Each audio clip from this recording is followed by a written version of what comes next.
Guys, আমি Sharnaksha and welcome to the new episode of my channel. তো এখন আমি কথা বলবো হচ্ছে ওমেন্স এশিয়া কাপ T20 যেটা 2024 শুরু হয়েছে এই বছর, যার মধ্যে প্রথম 3টা ম্যাচ আমি এর আগে কথা বলেছি। তো এই ভিডিওতে কথা বলবো হচ্ছে 4 নম্বর ম্যাচ নিয়ে, যেটা হয়েছিল হচ্ছে শ্রীলঙ্কা ওমেনের সাথে বাংলাদেশি ওমেনের, এবং এটা গ্রুপ বি এর ম্যাচ ছিল। 20 জুলাই সেকেন্ড ম্যাচ ছিল। তো প্রথমে বাংলাদেশ ব্যাটিংয়ে নামে। ফার্স্ট ইনিংসে তারা 20 ওভারে 111 রান করে 8 উইকেটে। দিলগড়া 6 রান করে, এবং দুজন আছে ওপেনারের পরের জন এবং ওপেনারের একজন ইসমা এবং রুবিয়া, তারা দুজনে 0 রানে আউট হয়।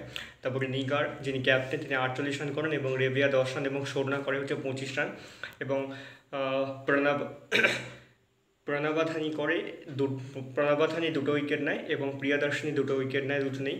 পরে তারা যখন এই ম্যাচটাকে চেস করতে নামে শ্রীলঙ্কা, তারা 17.1 ওভারে 114 রান করে ফেলে 3 উইকেট হারিয়ে।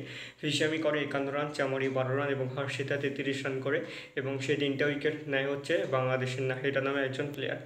শ্রীলঙ্কা এই ম্যাচটা 7 উইকেটে জিতে গেল, এবং বাংলাদেশ প্রথম ম্যাচটা কিন্তু হেরে গেল। এবার দেখা যাক পরের ম্যাচগুলোতে বাংলাদেশ জিতে কি জিতে না, এবং সেমিফাইনালে উঠতে পারি কি পারে না, সেটা এখন দেখার বিষয়। তো এই ছিল আজকের ভিডিও। তোমরা যারা ম্যাচটা দেখেছো তোমাদের কেমন লেগেছে কমেন্ট করে জানিও। আর এই ম্যাচগুলো কিন্তু সব ডিজনি প্লাস হটস্টারে দেখা যাচ্ছে। আর আমার এই ভিডিওটা ভালো লেগে থাকলে অবশ্যই চ্যানেলটিকে সাবস্ক্রাইব করতে একদম ভুলবে না।